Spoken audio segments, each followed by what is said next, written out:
نحمدہ ونصلی علی رسولہ الکریم اما بعد فاعوذ باللہ من الشیطان الرجیم بسم اللہ الرحمن الرحیم یطاف علیہم بکأس من معین وقال تعالی کذالک وزوجناہم بحور عین۔ ملحدین کی طرف سے دو اعتراضات قرآن کریم پر اور بھی ہیں، اور ویسے اعتراضات ان کا بختوں کے بہت سارے ہیں، لیکن باقیوں میں جواب دینے کی ضرورت ہی نہیں ہے۔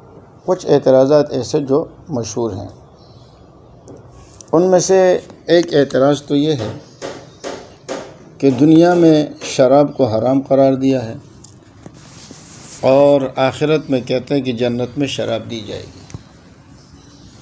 تو پہلا سوال وہ یہ اٹھاتے ہیں کہ اگر دنیا میں شراب، اگر جنت میں شراب کی نعمت ہے تو پھر یہ نعمت ہے، اور جب نعمت ہے تو پھر دنیا میں حرام نہیں ہونی چاہیے، دنیا میں شراب کو حرام کیوں قرار دے دیا گیا؟ اور دوسرا اعتراض یہ ہے کہ اگر دنیا میں اس کا مفہوم مخالف مراد لے لے کہ شراب پینا عیاشی ہے، تو اگر دنیا میں شراب پینا عیاشی ہے تو پھر آخرت میں بھی شراب پینا عیاشی ہے، تو اس کا مطلب یہ ہے کہ جنت نعوذ باللہ عیاشی کی جگہ ہے، بقول ان کے جو وہ عیاشی کا مراد لیتے ہیں۔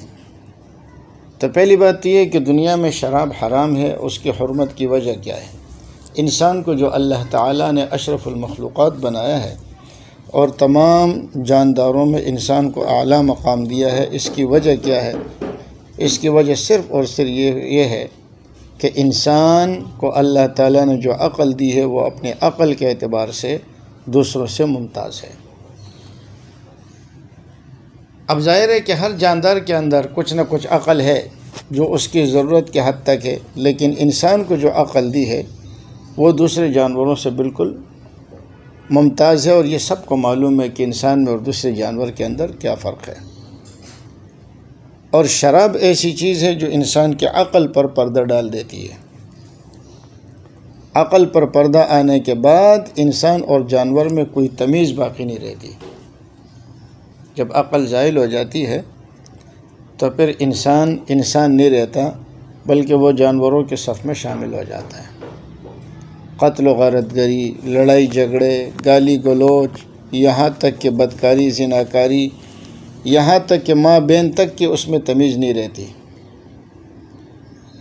تو چونکہ شراب کے اندر یہ خاصیت موجود ہے کہ وہ انسان کے عقل کو معوف کر دیتی ہے، اور انسان کے پاس جو بڑا ہتھیار ہے وہ اس کی عقل ہے، جو اس کو تمام جانوروں سے ممتاز کرتی ہے۔ تو جب اس کے عقل پر پردے آ جاتے ہیں تو ایسی چیز اللہ رب العزت کو بھی برداشت نہیں ہے، اس لیے اللہ تعالیٰ نے دنیا میں شراب کو حرام قرار دے دیا۔ اور جہاں تک جنت کا تعلق ہے تو جنت کی شراب وہ پاکیزہ شراب ہوگی۔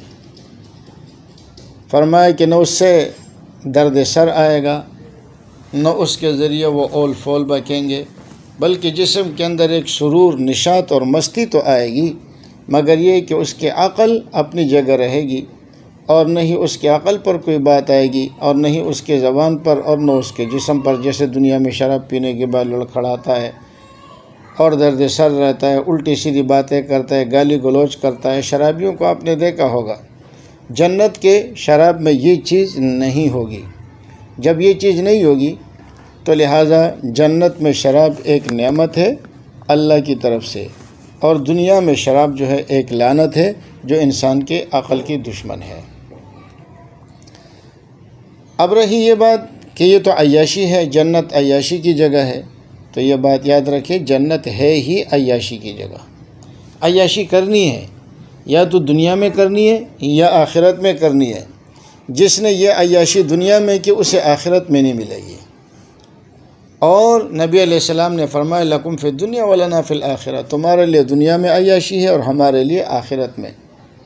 جنت وہ جگہ ہے لکم فیہا ما تشتہی انفسکم ولکم فیہا ما تدعون، جنت میں تمہارے لیے جو تمہارا جی چاہے گا، جو تم مانگو گے، اللہ رب العزت کی طرف سے دی جائے گی۔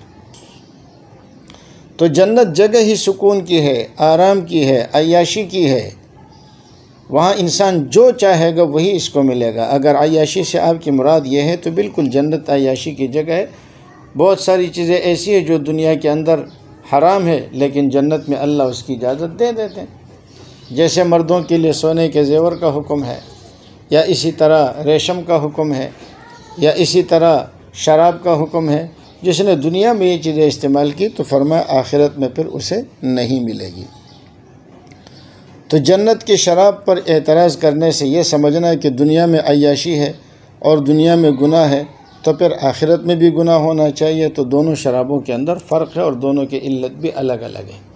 اگر آخر میں نعمت ہے تو دنیا میں بھی نعمت ہے تو یہ بات بھی غلط ہے، اس لیے کہ آخرت کی شراب اور ہے، دنیا کی شراب اور ہے، جس کے ذریعے انسان کی عقل زائل ہو جاتی ہے۔ دوسرا اعتراض وہ یہ کرتے ہیں کہ جنت میں ایک مرد کو تو 70 حوریں ملیں گی، 72 حوریں ملیں گی اپنی بیوی کے علاوہ، تو یہ بھی عیاشی ہے کہ ایک مرد 70 72 حوریں۔ تو یاد رکھیں کہ جنت ہے ہی عیاشی کی جگہ، ہمیں اس اعتراض پر کوئی پریشانی والی بات نہیں ہے۔ دنیا کے احکامات الگ ہے، آخرت کے احکامات الگ ہے۔ پھر اس پر جو بڑا اعتراض عام طور پر ہوتا ہے وہ یہ ہوتا ہے کہ جو دنیا کی جو بیوی ہوگی وہ تو قیامت کے دن، اچھا یہاں تھوڑا سا میں اور بھی وضاحت کر دوں جہاں یہ اشکالات ہوتے ہیں۔ ایک تو یہ ہے کہ اس بیوی کی کیا حیثیت ہوگی، تو یہ بیوی ان حوروں کی سردار ہوگی۔ پھر یہ اشکال ہوتا ہے کہ اگر یہ ان حوروں کی سردار ہے تو عورت تو اپنے لیے شوکن کو برداشت نہیں کر سکتی، تو وہ کیسے ان کے لیے اپنے لیے 70 72 حوروں کو برداشت کرے گی؟ تو دنیا کا ماحول اور ہے، جنت کا ماحول اور ہے۔ وہاں پر دلوں میں ایک دوسرے کے لیے کوئی نفرت نہیں ہوگی، اور نہ وہاں پر یہ سمجھا جائے گا کہ ان میں شوکنوں میں آپس میں اختلاف ہوگا۔ آپ آخرت کے معاملات کو دنیا کے معاملات پر قیاس نہ کریں۔ پھر یہ اشکال کرتا ہے، اچھا جی اگر ایک آدمی، ایک عورت ہے، اس نے پہلے ایک شوہر سے نکاح کیا، اس کا انتقال ہوا، یا پھر دوسرے سے نکاح کیا، اس کا انتقال ہوا، پھر تیسرے سے، یوں کئی شوہروں سے اس نے نکاح کر لیا، تو قیامت کے دن وہ کون سے شوہر کے پاس رہے گی؟ یہ بھی اسلام پر اعتراض ہوتا ہے کہ قیامت کے دن بیوی اگر اپنے شوہر کے ساتھ ہے تو یہ عورت کون سے شوہر کے ساتھ رہے گی؟ تو اس کے بارے میں پہلا قول تو یہ ہے کہ اس کو اختیار ہوگا، وہ جس کے ساتھ رہنا چاہے اس کے ساتھ رہے گی۔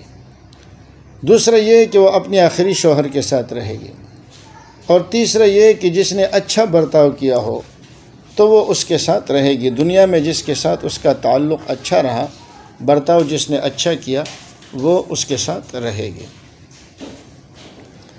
اور اگر سارے برتاؤ میں برابر ہو تو پھر وہ اپنے آخری شوہر کے ساتھ رہے گی۔ پھر اشکال ہوتا ہے کہ اگر کوئی عورت کنواری ہے یا اس کا شوہر جہنم میں چلا جائے تو پھر وہ عورت کس کے ساتھ رہے گی؟ یہ ملحدین کے اعتراضات ہیں۔ تو اگر کنواری ہے یا اس کا شوہر جہنم میں چلا گیا ہے تو اس کی مرضی ہے، وہ جنت میں جس کے ساتھ چاہے اللہ تعالیٰ اس کو اس کے ساتھ جوڑ دیں گے، وہاں اس کی مرضی کی بات چلے گی۔ بلکہ یہاں تک کہ اگر جنت میں اسے کوئی بھی پسند نہ آئے تو اللہ اس کے پسند کا مرد اس کے لیے پیدا کر دیں گے، اس لیے کہ لکم فیہا ما تشتہی انفسکم، جنت جو ہے وہ خواہش کی جگہ ہے، خواہشات کی تکمیل کی جگہ ہے۔ اب یہاں پر دوسرا اعتراض یہ آتا ہے کہ ایک مرد کو تو 70 حوریں ملیں گی، ایک عورت کو 70 مرد کیوں نہیں ملیں گے؟ یہ بھی عورت کے ساتھ نعوذ باللہ ناانصافی ہے کہ ایک عورت کو 70 مرد بھی تو ملنے چاہیے، اور عام طور پر یہ اشکال عورتیں کرتی ہیں۔ یہ انتہائی بے غیرتی والی بات ہے، عورتوں کا یہ اشکال کرنا یہ انتہائی بے غیرتی والی بات ہے۔ اور پہلی قسم ابھی اس سے ہم نے بیان کر دیا تھا، تعدد ازواج کے ایک عورت کو زیادہ نکاح کرنے کی اجازت کیوں نہیں ہے، تفصیل تو ہم نے وہاں پر بیان کر دی۔ اب مسئلہ یہ ہے کہ جو عورت یہ چاہتی ہے کہ میں ایک سے زائد مردوں کو چاہتی ہے، تو بقول مفتی طارق مسعود صاحب دامت برکاتہم العالیہ، وہ کہتے ہیں کہ ایسی عورت جنت میں جائے گی ہی نہیں، اور بڑی اچھی بات ارشاد فرمائیے۔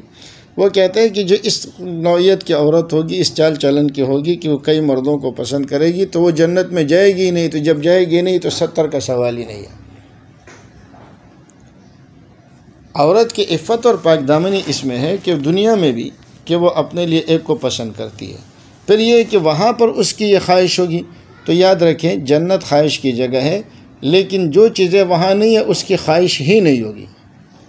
تو لہٰذا ایک عورت کو کئی مردوں کی خواہش پیدا ہی نہیں ہوگی کہ وہ یہ کہے کہ جی آپ نے مردوں کو تو 70 حوریں دے دی اور مجھے 70 مرد کیوں نہیں دیے؟ تو وہاں عورت کے دل میں یہ خواہش پیدا ہوگی نہیں، اور نہیں عورت کے دل میں اپنے جو سوکن ہے اس کے خلاف بات آئے گی۔